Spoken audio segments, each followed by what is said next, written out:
Traffic Tuesday time. Now, when is it safe to cross those double yellow lines on the city streets and highways? In this week's Traffic Tuesday report, anchor Haley Watts brings your questions to the Red Bluff Police Department. Well, we know as a general rule, you're not supposed to turn over a double yellow line, but what about when you need to get into the business on the other side of it? Officer Alarid here with Red Bluff Police Department is going to walk us through. I mean, are there exceptions to the double yellow line rule? There are.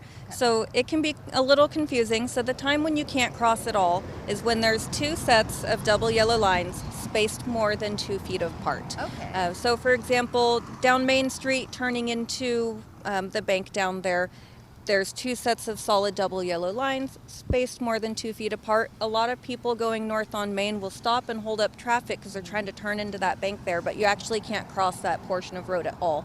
That's considered a divided highway, and cars are not allowed to travel through that section. As far as just the one set of solid double yellow lines, you're not supposed to cross that to pass anyone. Okay. However, you are allowed to cross that portion of the road when you're going into or out of a business or driveway. Okay, and when you see that kind of perforated yellow line, that's a scenario where you could cross around somebody if you wanted to, and of course always turn. There's pretty much, you can break the broken line.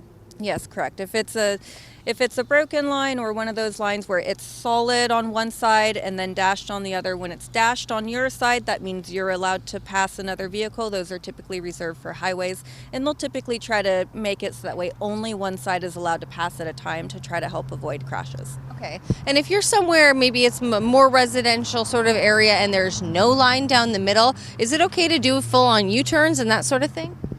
You can do U-turns, but you're not supposed to do them if there's any vehicle approaching within 200 feet, and that's to help avoid any roadway hazards or chances of crashes happening. Okay, so just keep your eyes up, pay attention to other cars out there. In Red Bluff, Haley Watts, Action News Now.